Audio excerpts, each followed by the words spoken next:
Only I attended my husband's funeral. Our son wasn't there, nor our daughter, and not a single grandchild, just me beside his casket while the chilly wind blew through the chapel's courtyard. Even the weather seemed to want to leave quickly. The funeral director appeared uneasy, shifting his gaze between the vacant seats and my expression. He cleared his throat. "Would you prefer we wait a little longer, Mrs. Holloway?" "No," I replied, "go ahead." George would have disliked any hold-up.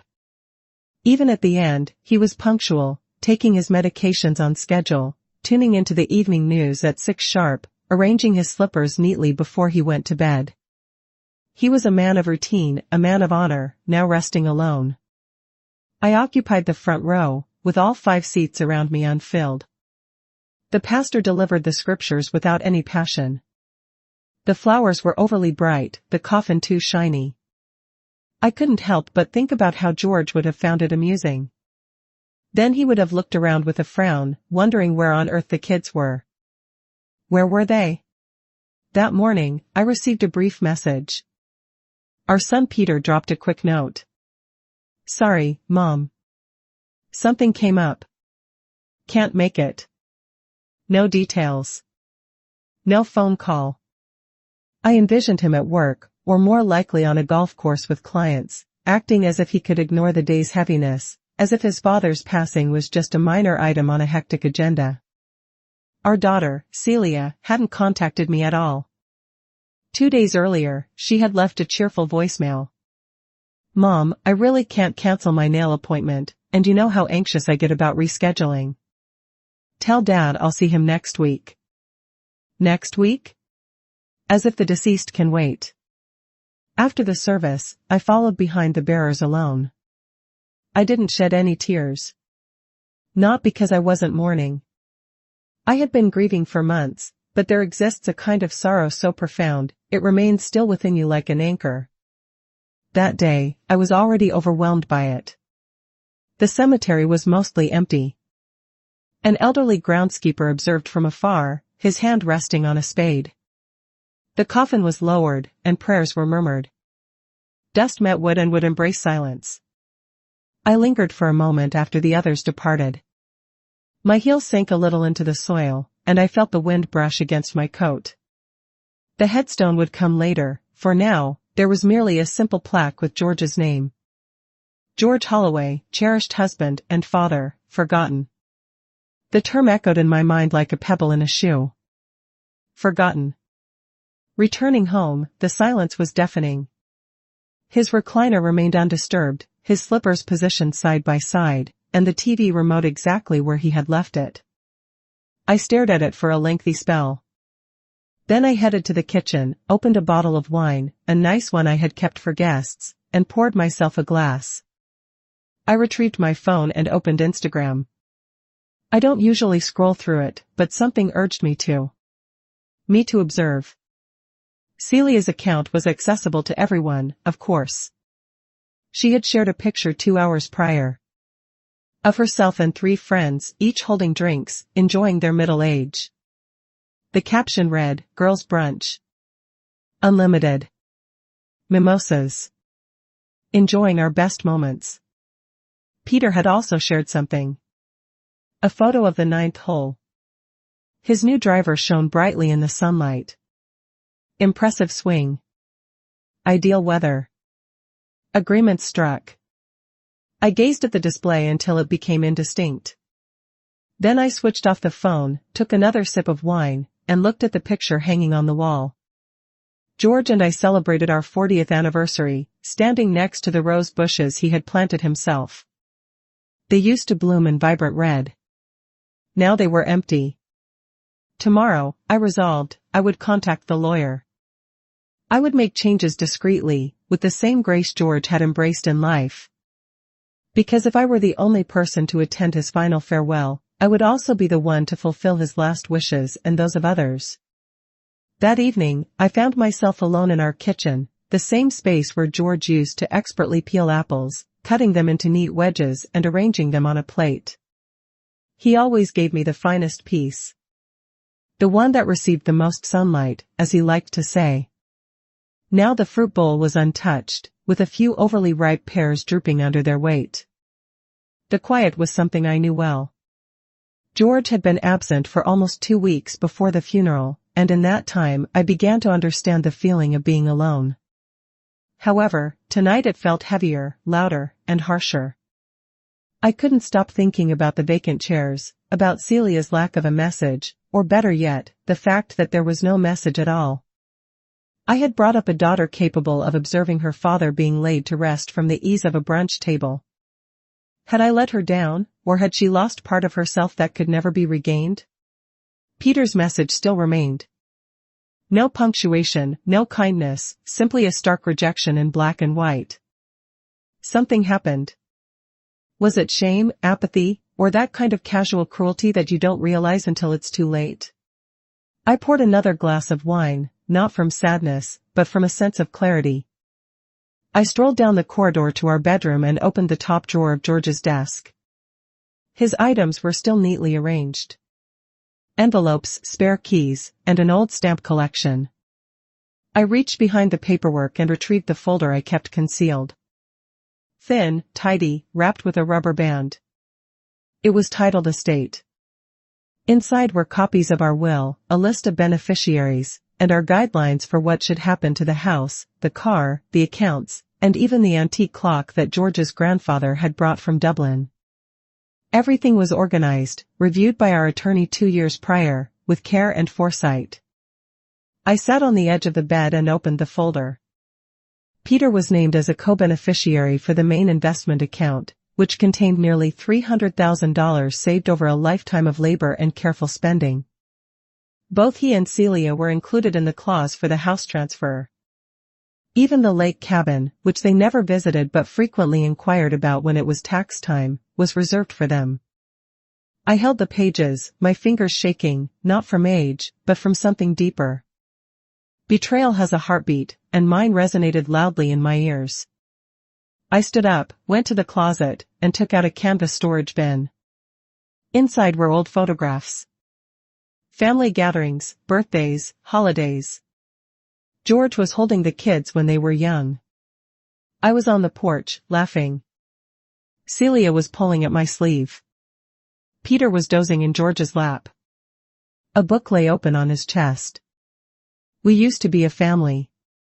Perhaps I had been too innocent to notice how distant that family had become. Perhaps love doesn't vanish in a storm. Maybe it fades like wallpaper under sunlight. Subtly, until one day you can no longer recognize the design. I picked up a photo of George and Peter fishing. Peter was probably 12. George had his arm around him, pointing at something in the water, his smile warm and gentle. That man deserved more than an empty chapel. I set the photo down. Then I reached for my phone. It was almost midnight, but that didn't bother me. I called our lawyer, Thomas Fields. As I expected, it went to voicemail. I left a message just the same. Hi Thomas, it's May Holloway. I need to change my will urgently.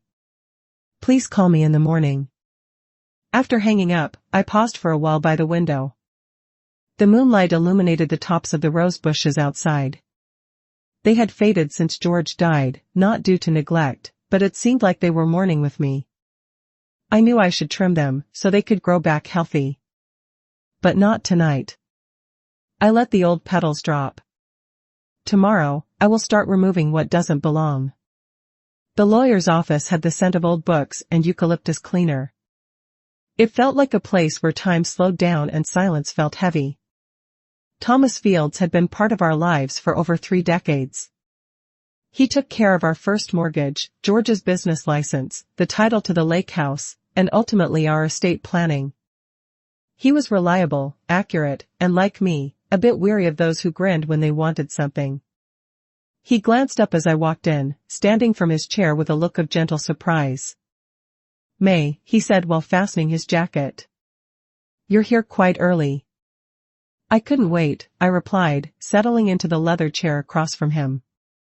My coat carried a light scent of the garden. I had cut the dead roses that morning, early, before breakfast.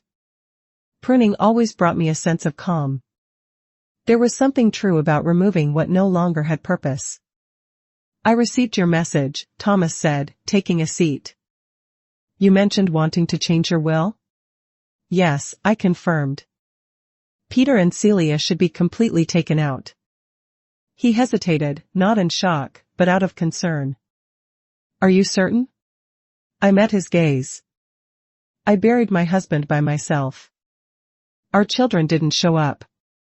No phone call, no flowers. They were occupied. I rested my hands gently on the table. They are not worthy of assent. Thomas nodded slowly. Then we will create a complete amendment. You wish to eliminate them from all clauses? Indeed. The accounts, the house, the cabin, all of it. Got it.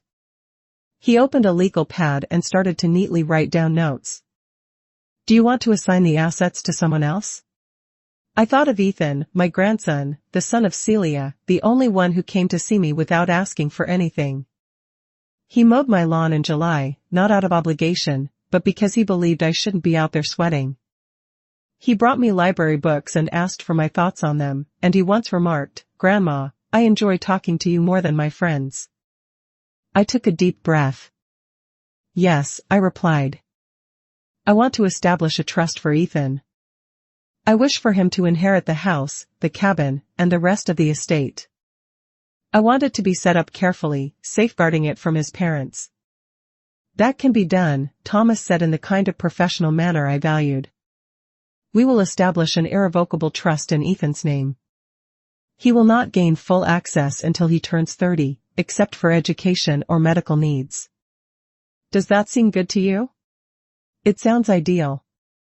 We spent the next hour going through details, one paper after another, clause by clause. I remained steady.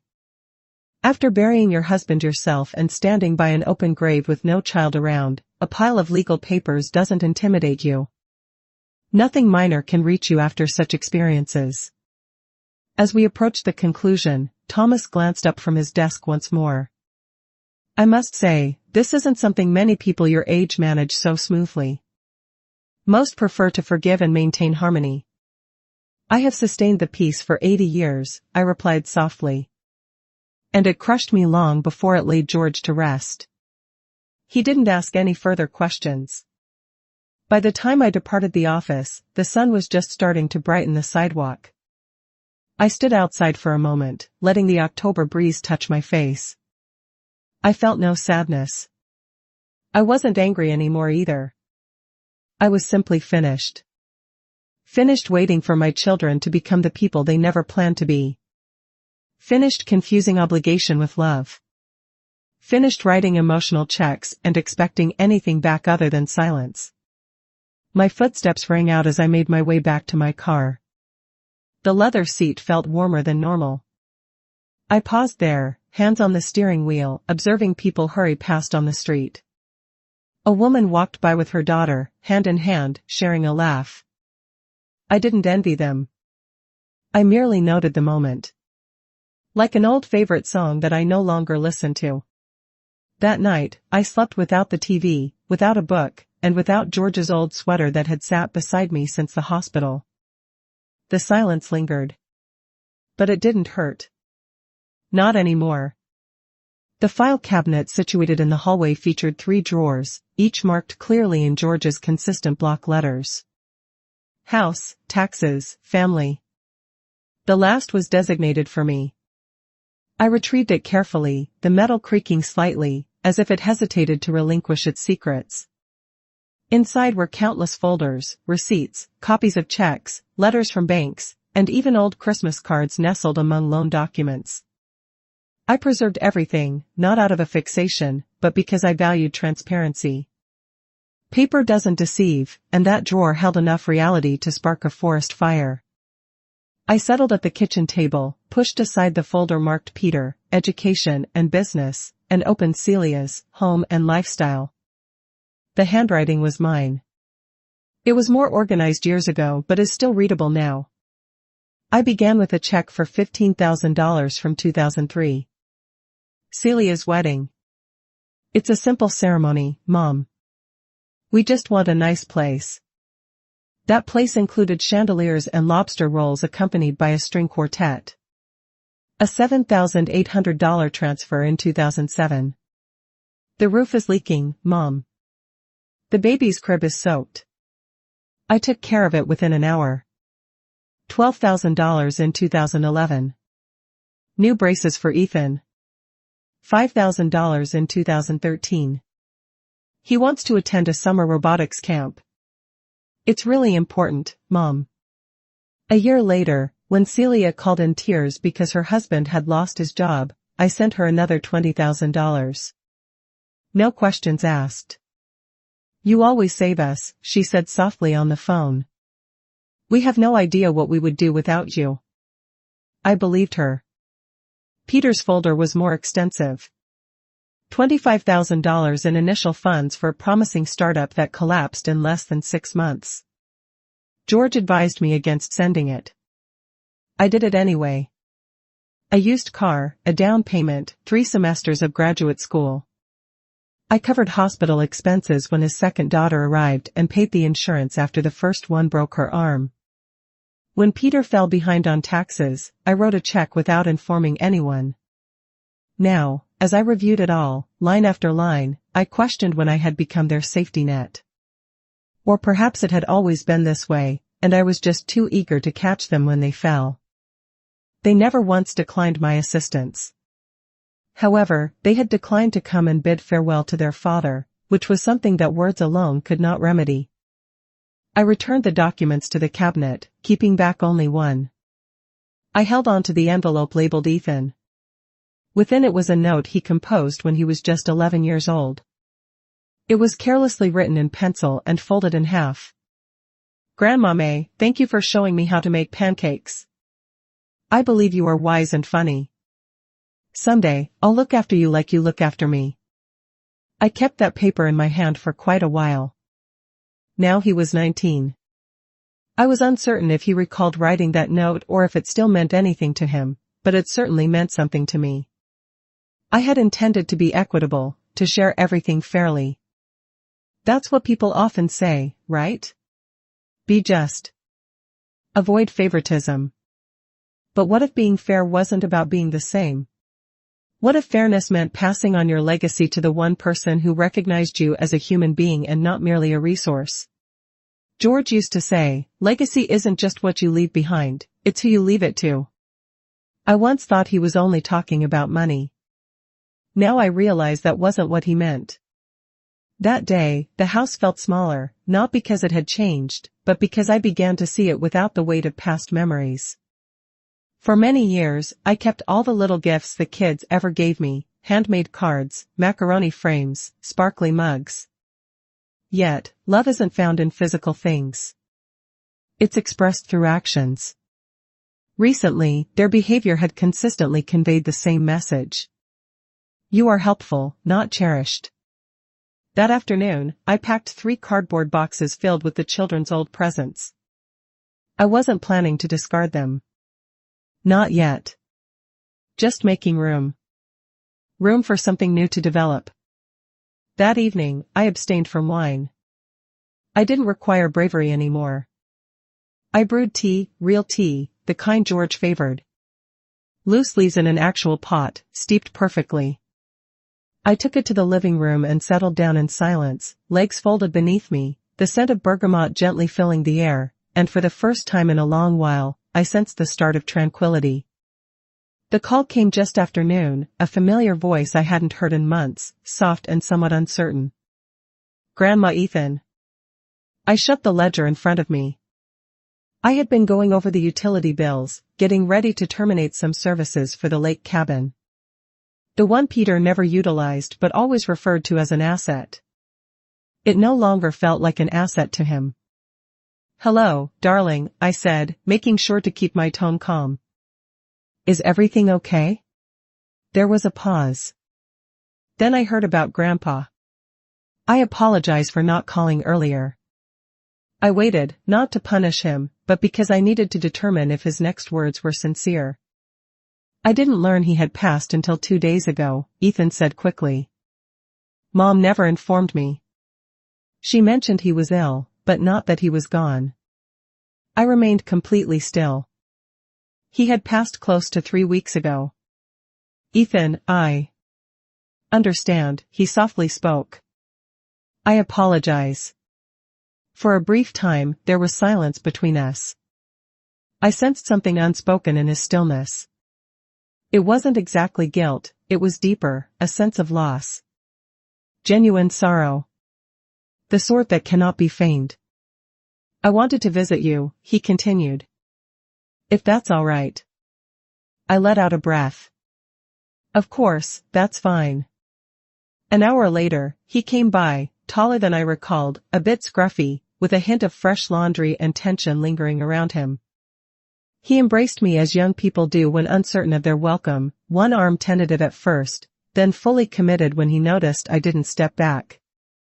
I remained still. We took a seat in the living room. I served him lemonade while he scanned the room, as if it was both known and unfamiliar to him. I suppose that's what sorrow feels like, you identify everything, yet it seems part of a different reality. I missed his funeral, he said. And I will never forgive myself for that. You didn't decide to skip it, I replied softly. He met my gaze with intensity. Did Mom truly not attend? I nodded once. He didn't say anything, just gazed at the coaster beneath his drink, his thumb moving along its worn edges. She informed me they were busy, he said after a pause. That it was all taken care of. I should have realized that. I want to take action now, he stated, sitting up with more confidence. For him, for you? Anything? You're already doing it, I replied. You're here. He seemed doubtful. I paused, then stood up and came back with a manila envelope. Inside were the trust documents, not signed or filed yet, but genuine. I hadn't yet taken them to the bank. I wanted to see Ethan's reaction first. I handed him the folder. He opened it, brow knitting together, scanned the first few sentences, then looked at me, startled. Grandma, what is this? My intention, I replied plainly. This includes everything. The house, the cabin, and even the savings. But why me? His voice was unsteady. Why not Mom or Uncle Peter? I could have mentioned several things. I could have brought up their absence, their harshness, their gatherings, and reasons, but I opted for another reality because you're the only one who returned without needing an invitation. He looked at the documents, then placed them down gently, as if he might shatter something. I have no idea what to say, he whispered. You don't need to say a thing. Just keep in mind who you are and what genuine love resembles. His eyes were now moist. He wiped them with his sleeve like when he was a child who wanted to hide his tears. We remained quiet for a long time, just existing. It was reminiscent of how George and I used to sit in the evenings, two individuals who didn't require words to feel connected. As Ethan was departing, he turned to me by the door. If I visit next weekend, can we make pancakes again? I smiled softly and fully for the first time in several days. We'll even use the good syrup. Celia appeared the following morning. I anticipated her arrival, not because she missed me, nor because she sought comfort, but because I had not been responding to her texts. She showed up unexpectedly, her black SUV crushing the gravel quickly, as if she was late for something vital. She didn't knock, just entered as she always did, as if the home still held some unspoken claim on her. Mom, she said, dropping her big purse on the hall table. I've been trying to reach you. I remained seated. I was deliberately folding the laundry, matching socks as if it were the most crucial chore on the planet. I've been busy, I replied. She let out a soft scoff. Busy doing what? I stayed silent. She walked to the kitchen, poured herself a glass of water without permission, and leaned on the counter as if she had authority over the place. So, she said. Is it true? I looked at her. What are you talking about? She tapped her nails on the glass. Ethan mentioned, you're changing your will. I finished folding a shirt and placed it carefully in the basket. Yes, I am excluding Peter and myself. Celia let out a short, mocking laugh. Are you kidding? After everything we've done for you, everything you've done? I looked up at her, my hand still, having completed the folding. You missed Dad's funeral, Celia. You didn't send any flowers. You didn't call. You didn't even ask. I had an appointment. Yes. I interrupted her. Your nails and then brunch. I saw the pictures. She blinked but didn't argue. You want to discuss what you've done for me? I pressed on. You sent me grocery lists. Bills, payments for school, and mortgage requests were settled by me quietly without seeking anything in return. That's how families operate, she retorted. They support one another. I responded gently, no, that's what mothers do, and I did that for many years. She went quiet. Your father constructed this house with his own 2 hands. While he didn't possess much, he carried pride with him. He showed you that true respect is shown through actions, not just words. Yet you couldn't spare him 2 hours to say goodbye. Isn't that unjust? She fixed her gaze on the floor. So, you are really deciding to exclude us? Just like that? No, I replied, it's not that straightforward. For the past 2 decades, I have given without receiving anything in return. I buried my husband alone. I sat next to his grave, waiting for my children. They never arrived. That's not just like that. That's a lifetime's worth. She crossed her arms, trying to maintain her calm, but her mouth was tense. You're punishing us. No, Celia. I am liberating myself and dedicating everything to Ethan. I chose to stay silent. She laughed again, but this time it was a higher pitch. He is just a child. What does he know about responsibility? He knows how to be present. The silence afterward felt heavy. I wondered if she might cry, or if she might shout. Instead, she picked up her bag.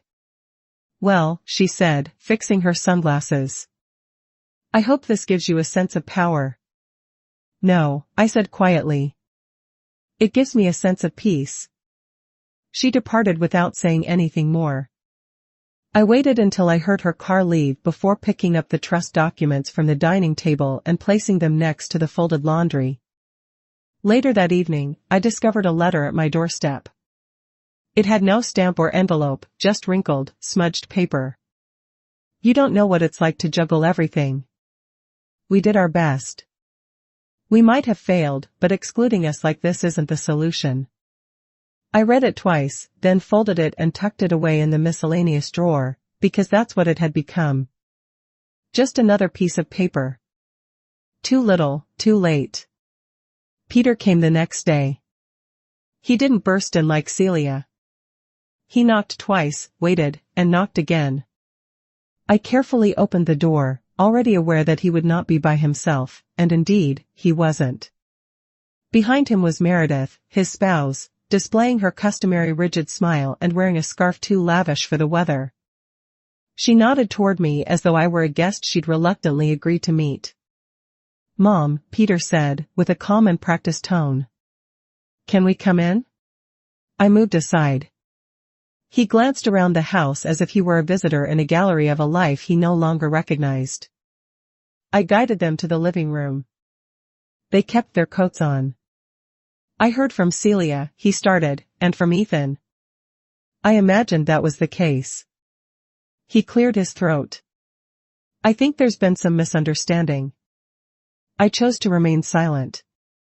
Meredith elegantly crossed her legs, her diamond ring sparkling in the afternoon sun. We realize this is a hard time for you, May. Feelings can be intense after a loss. I looked directly at her.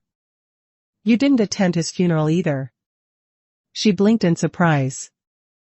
I had a dinner with a client. An important deal. International. Peter shifted his stance. Mom, please. I should have reached out. I should have been there, but I didn't know how to. I thought perhaps, he hesitated. No, I interrupted. You thought that if you pretended it didn't happen, it wouldn't be your grief. He turned his gaze elsewhere. I continued, I was in a room built by your father's hands while they buried him. None of you came. Peter opened his mouth, but Meredith placed her hand on his knee, a signal for him to let me continue. We recognize that you are upset, she said. And it is your right to alter your will. But let's be reasonable. Ethan is still a minor. He is only 19. Yes, but he lacks experience. He doesn't know how to deal with a trust or manage a property. He is vulnerable to manipulation. I raised an eyebrow. By whom? Meredith didn't seem shaken. By those aware that he has inherited something valuable, I thought. Peter attempted again. Mom, I acknowledge that I've let you down. I haven't been the greatest son, but you must admit this is a little extreme. No, I replied gently. What's extreme is neglecting your father. What's extreme is treating those who raised you as if they don't matter. He swallowed hard. So, that's it? You're just cutting ties with us? You chose to distance yourselves. I'm merely recognizing that. Meredith stood up. This could become complicated, May. Legally. I held her gaze. It won't. The documentation is straightforward. My attorney is skilled. I've had plenty of time to consider this. Peter appeared older than I remembered, thinner around the temples, his eyes devoid of life. I thought you were someone who forgives. I am, I replied. But forgiveness doesn't allow them to access my life. After that, they didn't argue. They stood up, expressed their thanks with forced politeness, and departed. It was only after the door closed that I felt a tremor in my hands. It was not fear or uncertainty. It was freedom. I sat by the window for an extended period, observing the fading light bleed out of the sky. The roses had nearly lost all their petals. Winter was on its way. George might have remarked, they will bloom again, and indeed they would, but not for everyone. The bank had the scent of lemon cleaner and a quiet strength, the type of establishment where established wealth moved with a slow pace and voices were rarely raised. It had been almost a year since my last visit, but they recognized me. The receptionist, Mrs. Holloway, stood up right away. Jansen will be with you shortly. I acknowledged her with a nod and stood by the tall windows looking out at Main Street. Outside, people hurried about, focused on their tasks, heads down. Inside, the atmosphere felt tranquil, as if something significant was always on the verge of occurring. Jansen, Richard, emerged shortly after, sharp as always in his tailored suit. He had the appearance of someone who had never spilled coffee before. May. He greeted me with warmth, shaking my hand. I was surprised by your message. Good, I replied. A surprise is a good thing. He smiled, a bit uncertain, and guided me to his office. Glass walls, a walnut desk, and a single-framed picture of his dog. George would have appreciated that. One genuine presence in a room full of finance. I understand you're looking to implement some changes, he said, opening my account file. I have already done so, I responded. I am here to make sure they are executed without delay. He examined the notes, his eyebrows raising as he read them. You have cancelled all linked transfers, taken Peter and Celia off as beneficiaries, and created an irrevocable trust in Ethan's name. That's a major change. I am a significant woman, I stated. He laughed. Yes, you certainly are. I leaned in a bit. I want protections, Richard. Unbreakable, with no appeals, no family members trying to influence him in 5 years when they realize what they have missed. We can arrange the trust to prevent that. The distributions will be monitored, dependent on educational needs, housing, or healthcare until he turns 30. After that, he will have full access, but it will still remain secure. Would you like a co-trustee? No, I said. Ethan can have a financial advisor if he chooses, but the decisions are his. I trust him more than I trust lawyers. That was not a slight against Richard, just the truth. He adjusted his glasses. You recognize that this cannot be easily reversed. I don't want it reversed. We went through all the necessary steps. Signatures, dates, final approvals. It felt like we were constructing something. Not a building, not a company, but something quieter, more resilient, a line that wouldn't waver with shame or weaken over the years. Before I departed, Richard clasped his hands on the desk. May, if you don't mind me asking, and you can definitely say it's not my concern, are you doing this because you are angry? I thought about his inquiry. No, I replied, I'm doing it for the sake of clarity. He nodded slowly. That's uncommon. No, I reiterated softly. It's just late. As I stepped into the afternoon sun, it felt different, fresher, somehow lighter. There was a coffee shop across the street that George and I used to frequent after running errands. I hadn't visited in years. The venue had transformed. Younger employees, louder music, but I went inside anyway and ordered a cappuccino. I took a seat by the window and observed the street. A woman in her 30s passed by, guiding a stroller, her coat billowing in the breeze. She appeared weary, resolute, and oddly familiar. I savored my coffee slowly. No phone in my hand, no rush, just a drink, a chair, and a full hour that was mine alone. They always mentioned this phase of life would be peaceful. They didn't indicate how loud the moments could actually feel. Lorraine Campbell lived 2 houses down, and she had since 1972. We weren't the type of women to label each other as best friends, but we had shared many cups of tea and exchanged enough knowing looks over our fences that the quietness between us had formed a sort of understanding. She knocked at around 5, holding a tin of lemon shortbread and her typical gentle curiosity. I noticed Peter's car was here yesterday, she said the moment I opened the door. Did he bring flowers or just excuses? Neither, I said, stepping aside for her to enter. He came with his wife and a suit. Oh, she exclaimed, that word full of judgment. We settled in the living room, and I served her tea, chamomile for her, strong black for me. She set the tin in front of us on the coffee table but didn't open it yet. She paused. I told them, I stated, everything about how they're out of the will, that Ethan is the only one who returned without being asked. Lorraine sighed deeply. About time, she said. I glanced at her. I'm sorry, May, she said, her tone softening. But I've seen you seek their approval for so long, watching over them when you had your own doctor's appointments, writing checks while they went on vacations, smiling when they forgot to acknowledge your birthdays. I kept thinking, she'll reach her limit someday. And thank goodness she finally did. I didn't reach my limit, I countered. I removed everything that wasn't love. Lorraine grinned. More accurately put. We remained quiet for a moment, hearing the soft noise of the refrigerator and the wind blowing outside. Autumn was starting to appear. It was the kind of autumn that had the scent of dry leaves and felt like the end of something. Do you wish you hadn't done it? She finally asked. I shook my head. I wish I had done it sooner. She finally opened the container. The shortbread cookies were delightful, with crisp edges sprinkled with sugar, buttery, and soft in the center. We each took one and chewed slowly. You know, she said, last spring my niece tried to convince me to sell this house.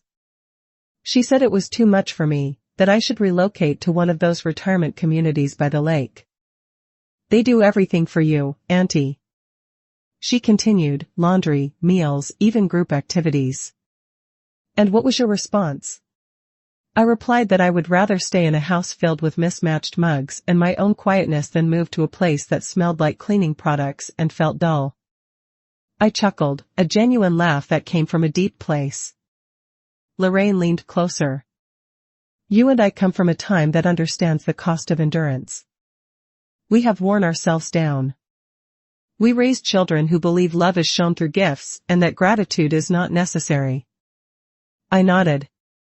You're not heartless, May, she continued. People will claim you are. They will gossip about how you cut ties with your own kids. But they won't mention that you were also the one who kept them on their feet during every tough time, even when they didn't check if you were struggling. I blinked vigorously, but no tears came. We chatted for another hour about her garden, the condition of the neighborhood, and the squirrels gnawing on her gutter again. When she departed, I held her tightly for a longer time than usual. That evening, I chose not to switch on the TV. I took out an old note from George, which he had sent me during his first work trip, hidden in a drawer I had neglected for years. May this home never feel empty with you inside. You represent the walls, the floors, and the lock on the entrance. Even when it seems as though nobody notices you, I do. I went through it 3 times before placing it back into the envelope. The house felt quiet but was not empty anymore. It all started with a stroll, a straightforward and ordinary action. For me, however, it was the first walk taken just for myself, without any obligations to others. Not to pick up medications, not to deliver a casserole, not to return a dish I had never asked to borrow. I simply desired to walk. The morning air was crisp, not chilly, a refreshing kind that invigorated my lungs without stinging my skin. I wore George's old jacket, slightly oversized and fraying at the sleeves, and felt strangely reassured by its heaviness. I meandered through the neighborhood at a leisurely pace, not as if I was working out, but more like someone reminiscing about what is rightfully hers. The Mapletons' house still boasted the same blue shutters. The porch swing at the Wilsons creaked just like it did when George used to remark, "We should repair ours before that one finally gives out." He never did, nor did they. At the park, I settled on a bench beneath the ancient elm tree, which had split during a storm back in '99. It still leaned slightly, resolute and vibrant. Across the walkway, 2 young mothers pushed strollers while discussing preschool sleep training. They didn't acknowledge my presence, and I was fine with that. I had moved on from their world. I had no desire to be a part of it anymore. A woman in her 40s took a seat at the opposite end of my bench. She carried that exhausted but managing appearance I recognized from my own middle years, the type of person who makes several lists daily yet forgets why she entered the room. We sat quietly for a few moments. Then she asked, without looking at me, "Do you come here often?" I replied, "I used to, before people stopped asking for rides and casseroles." She chuckled softly. "That sounds nice." We didn't bother sharing names, as it wasn't necessary. "I'm here to clear my mind," she explained. "My daughter told me yesterday that she doesn't think she wants children. She said she isn't sure she finds it worthwhile." I raised my eyebrows in surprise. "What did you say?" I thought to myself that I should have mentioned I didn't see the point of her 5 tattoos, but I held back. I smiled. "You didn't keep that to yourself, did you?" she asked playfully. Her laughter rang out, more genuine this time. "No, I didn't." We chatted for about 15 minutes about trivial matters, yet everything that was significant. She got up first, giving a small wave as she left. I watched as she rounded the corner and disappeared. Of the path, I sensed an unusual feeling in my chest. A small gap, as if an ancient door had cracked open. That evening, I prepared a meal solely for myself. Not just a quick fix or leftover food, but a complete dinner. I arranged the table, used my best dishes, and lit a candle. Soft music played on the radio in the background. The same station George favored, even if they chatted more than they played songs these days, and I dined in quiet. Not feeling lonely, rather by myself. There is a distinction. Later, I stepped into the den and surveyed the space. This room had always belonged to George. Papers, books, unfinished crossword puzzles scattered about. I hadn't disturbed much since he was gone, but tonight was different. I wiped away dust, opened the windows for fresh air. Then I settled at his desk and penned a note to myself. Just a few sentences. You are seen. You are not alone. You do not have to struggle to find peace. I folded the note and placed it in the drawer next to his incomplete crossword. Halfway finished. The answer for 14 down still missing. The hint was end of one chapter, the beginning of another. I didn't need the solution. I was already experiencing it. The envelope bore his handwriting. I recognized it right away, slightly slanted, careful block letters with irregular spacing. Ethan had a tendency to press too firmly with his pen, treating his words as though they needed to leave an impression to have value. The envelope came 3 days after our talk, nestled between a deal for a credit card and a flyer for groceries. I carried it inside, placed it on the kitchen counter, and watched it while waiting for the kettle to boil. I didn't open it immediately. I allowed it to linger there, much like I used to let my birthday cards remain unopened on the mantel until after dinner, savoring the suspense. Once the tea was ready, I took a seat and opened the envelope. Dear Grandma, I opted to write this instead of sending a text. I realize I could have mentioned it the last time I saw you, but I was still searching for the right way to express myself. After giving it thought for a few days, I've come to believe there aren't any perfect words. So, I'll share the genuine ones. Thank you. Not just for your trust, the house, or the cabin, which I recognize are significant, but for something more, being the one person in our family who has always accepted me for who I truly am. You've always made room for me. Even when my parents urged me to be more refined, more ambitious, or more strategic. You were never about strategy. You were simply yourself. I was unaware that Grandpa was unwell. I didn't know he had passed away. I'm still trying to come to terms with that. I apologize. I would have been there for you. You know I would have. I'm really upset with Mom for not informing me, assuming it was of no significance. I'm not sure why you picked me, but I promise I won't squander your trust. I will not disappoint you. I wish to care for this house, Grandma. I want to learn about what you and Grandpa created. I aspire to grasp the kind of strength required to keep showing up when others do not. I love you. I don't express it enough, but I do love you. I have always felt this way. I read the letter 3 times. Once when my eyes were dry. Once with my hand resting on my chest. Once while tears quietly streamed down my cheeks. After that, I placed the letter on the mantel and stood in front of it as if it held great importance. Because in this home, letters like those were a rarity. Not because love was absent, but because it had gone unexpressed for far too long, taken for granted, and worn thin. I didn't need the money I had saved up anymore. But I needed this. I needed to realize that something I had done, a small, quiet act of generosity and care, hadn't been completely forgotten by unappreciative children and superficial holiday gatherings. That evening, I settled into George's chair and watched as the shadows danced across the floor while the sun sank behind the maple trees. Ethan was the type of man George would have been honored. Not obnoxious, not aggressive, but calm, inquisitive, attentive. That last aspect was the most important now. Being attentive. Not merely appearing, but truly noticing. I understood he wouldn't squander the trust. Not for financial reasons, but because he had experienced what it felt like to be overlooked.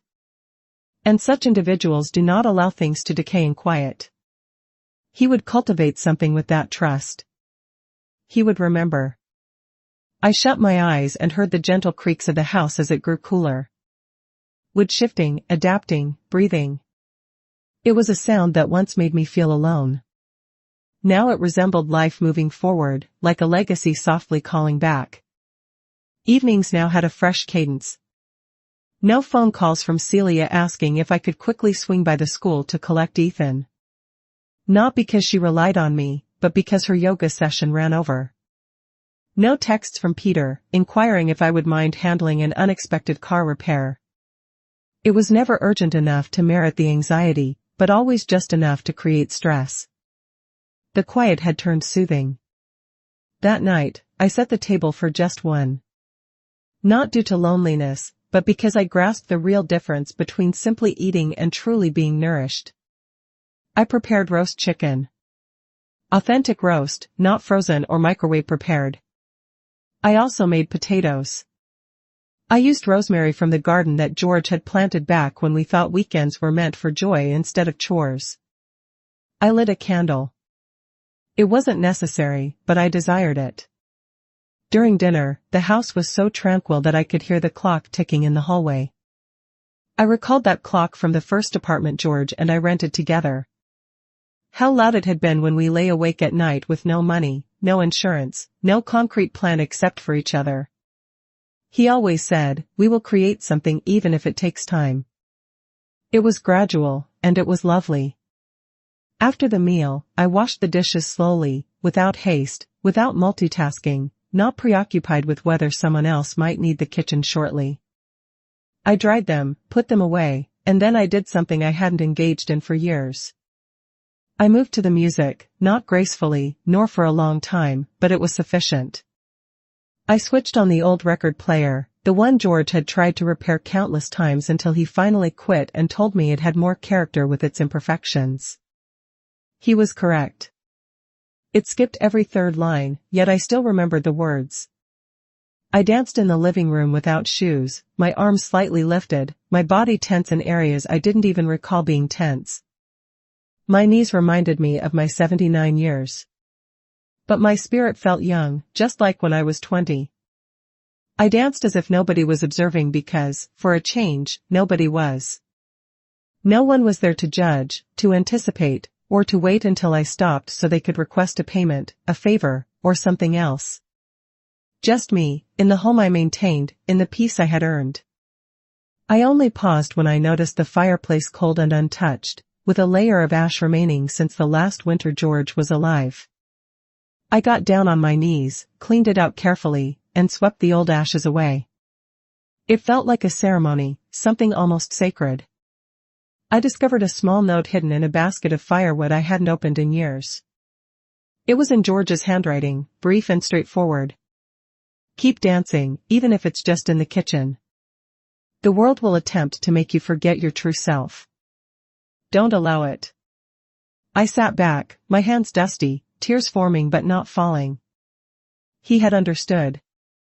Perhaps not exactly how everything would turn out, but he knew what life would attempt to do to me, how it would try to make me smaller, nicer, and more accommodating. He had left this message like a guidepost in the woods. I sat quietly on the rug for a time, staring at the empty fireplace. Not truly empty, I corrected myself, waiting. Later that evening, I cracked open my bedroom window just a bit, allowing the autumn breeze to flow in. The kind that carries the scent of decaying leaves and a cleaner smell beneath.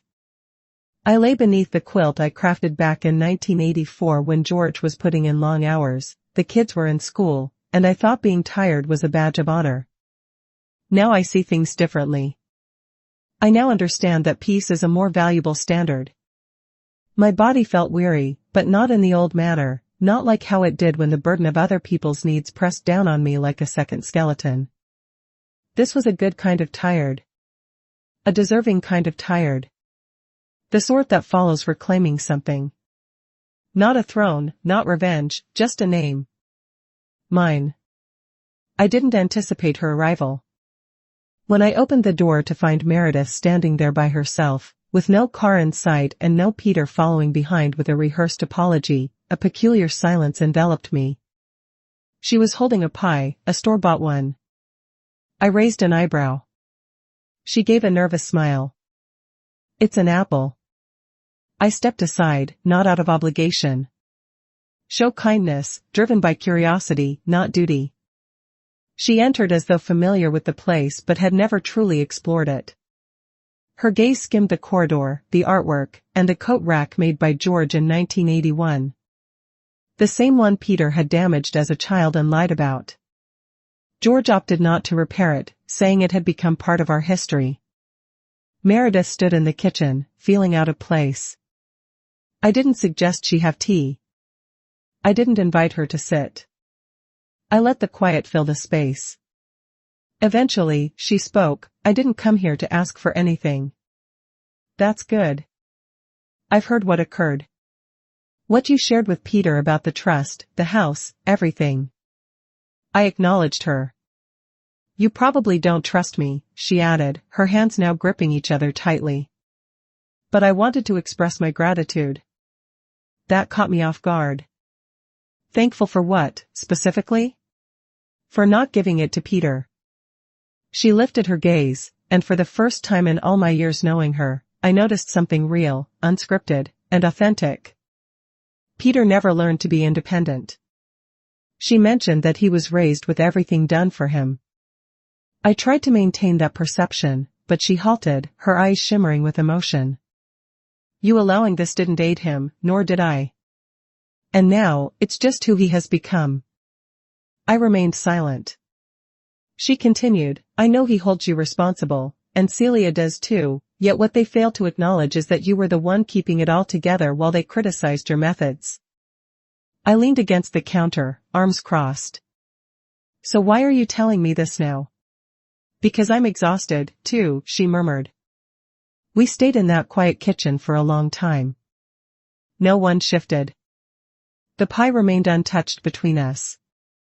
Finally, she took a seat. I want you to know I respected George, she said. He was good to me, even without cause. And I realize I've never thanked you for everything you did, the support, the financial help, the babysitting, your reliability. Yes. I watched her. You didn't owe me anything. Thanks, I replied. But you owed him the respect of your presence when he passed, and you didn't come. She cast her eyes down. I understand. There was no joy in expressing it. It was merely reality, akin to wiping dust off a windowsill. She went for her bag, not to depart, but to retrieve something. A slightly frayed small photo emerged. It was an image of Ethan, perhaps 5 years old, swinging in my backyard. I had snapped that picture on a Sunday. Meredith must have taken it from one of the Christmas greetings I sent long ago. He cares for you, she stated. You realize that, don't you? I nodded. I hope one day he loves someone in that way, she added. And I wish he understands how special that is. She stood up then, adjusting her coat. I won't occupy any more of your time, she said, but I felt the need to mention it before the narrative changes. Before they depict you as the antagonist in their tale. She made her way to the door and opened it on her own. The breeze lifted her scarf slightly. For a brief moment, she appeared younger, less polished, just a woman who had also given herself to people who never appreciated it. She lingered at the entrance. Don't allow them to take your peace, May warned. They've already stolen enough. Then she was gone. I remained there for a while before I picked up the pie and put it in the fridge, not out of nostalgia, but because it would pair nicely with tea tomorrow. A week later, I received a letter from the lawyer. It wasn't urgent, merely a notification. The new paperwork was submitted. The trust was active. Ethan's name was now included on every deed, every account, every line that once had Peter and Celia's names. It felt subdued, neither victorious nor theatrical, just constant, like a book finally shut after being left open for too long, pages fluttering in the breeze. I took the envelope to the garden. The roses had finally yielded to the cold. George used to say, they capitulated gracefully, and I always appreciated that expression. Now I comprehended its meaning. There is a way to release that doesn't resemble failure. I sat on the bench and ran my fingers over the paper. It was genuine now. All of it. Not just a choice made in sorrow or rage. It had rooted itself in me. Within the house, within the garden. I had accomplished what needed to happen. And strangely, I felt something additional as well. Not relief, not pride, but permission. Permission to begin anew, even if it was just in small ways. That afternoon, I got out the sewing machine. It had been stored away since before George fell ill. I cleared off the table, applied oil to the wheel, and threaded the bobbin with the same quiet care my mother had once shown me. I didn't need to create anything significant. I just wanted to hear that gentle hum again, that soothing rhythm of working that brought back memories of women who continued on, regardless of the weight they bore. I crafted new curtains for the kitchen. They clashed with everything else. A vivid blue adorned with messy white stitches, yet they were mine. The following morning, I woke up early and prepared pancakes. The genuine kind made from scratch, not out of a package. I placed 2 dishes on the table. I was certain Ethan would show up. He always kept his word.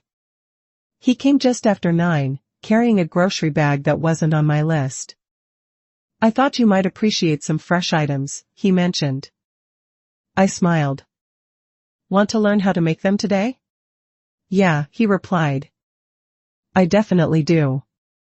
We cooked side by side.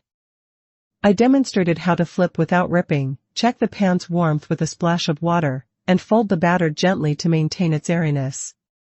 He paid attention, really paid attention. Not like Peter did. Impatient and always seeking an easier way. You're really good at this, he said, taking a bite of the first one. I've had a chance to practice, I responded. He added more syrup and smiled. You know, I believe this place has potential. I gazed at him. The house, he clarified. I don't only mean taking care of it. I mean, maybe using it for others, like a space for those who need a home, or even a small garden workshop. Teach people new skills. I felt something awaken within me that I hadn't anticipated. Hope. Not loud and frantic, but gentle and steady. I believe your grandfather would appreciate that, I remarked. He agreed with a nod. Perhaps I'll begin with the porch. It's in need of repair. You'll require proper tools, I noted. Not those plastic kits made for college students. He chuckled. I suppose you'll have to instruct me on that, too. We continued to eat in comfortable silence. Once he had left, I found myself at the sink doing the dishes, with the window ajar and fresh curtains fluttering lightly. The breeze carried a scent of dried leaves mixed with a hint of sweetness. Maybe it was cinnamon, or perhaps just a memory. I glanced outside at the yard. The roses had withered for the season. The bench felt chilly. The trees stood bare but strong. For the first time since the funeral, I felt free of any burden pressing down on me. I simply sensed the potential of what was ahead. Something Ethan would create. Something I had made space for. The first snow fell softly. Just a delicate dusting of white across the yard. It didn't settle just yet, but it indicated that the season had genuinely shifted. I observed it from the back porch, bundled in my warm cardigan, a coffee cup in hand. Ethan was in the front yard, using a small level to measure the steps, softly murmuring to himself like George used to do while working. It had been a month since I signed the documents. There were no cheers from the world. The sky didn't part. But I felt a change within me. A burden I had carried for many years was finally lifted. What took its place wasn't anger or a sense of triumph, but simply space. I made room for something new. The children hadn't reached out again. Celia had texted once. I hope you're proud of what you've accomplished. I didn't reply. Peter's silence was prolonged and profound, a chasm that no longer demanded to be filled. I didn't pursue them. Let them share their narrative. Let them depict me as unfeeling. I had lived long enough to recognize that people often distort the truth to ease their own discomfort. But I understood what had occurred. I knew what I had given. And I recognized what I had taken back. The truth didn't need to yell. It merely needed to exist. Ethan gently knocked on the back door. Grandma, would you like to see the new railing? I placed my mug down and stepped outside with him. He had done a great job. He sanded, stained, and protected it from the elements. The porch, for the first time in years, looked as if it had been cared for once more.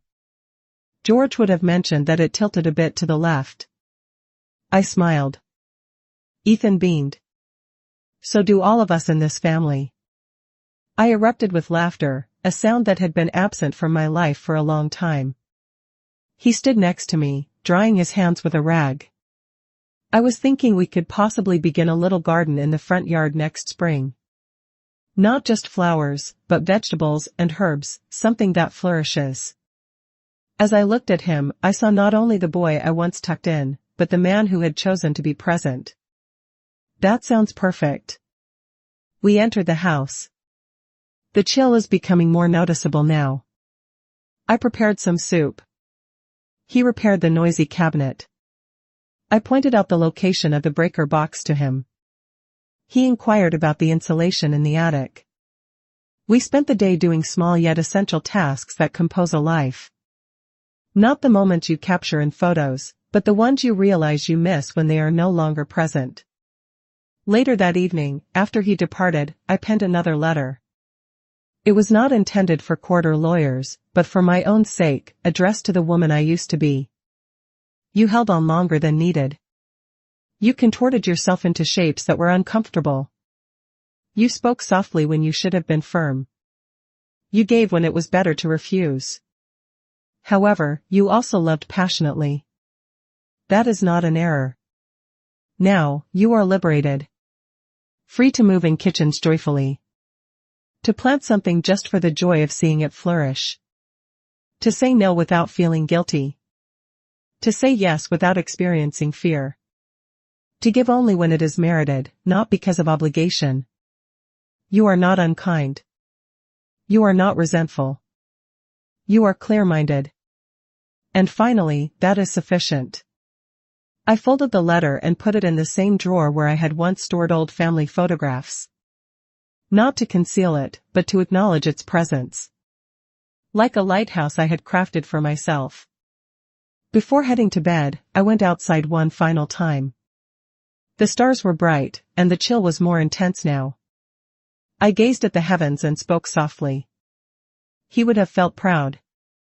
Not because of the choice I made, nor the courage, but because I eventually picked tranquility. Not loud or flashy, just mine. So, here's what I want to share with you. To you who have read this much, who might have your own moments of silence, your own painful spaces, your own hidden limits, don't wait for someone else to give you peace. Decide for yourself. Don't mistake love for duty. Don't equate responsibility with value. And if your environment is filled with commotion, but no one truly hears you, create a different kind of silence, one where you are seen, one where you don't have to vanish to feel secure. If this tale sparked something genuine in you, let it be known, share it with someone, or simply keep it close, remembering it's never too late to return to yourself. Follow for additional stories like this. Leave a comment if it resonated with you, or take a moment to reflect on it. I assure you, that is sufficient.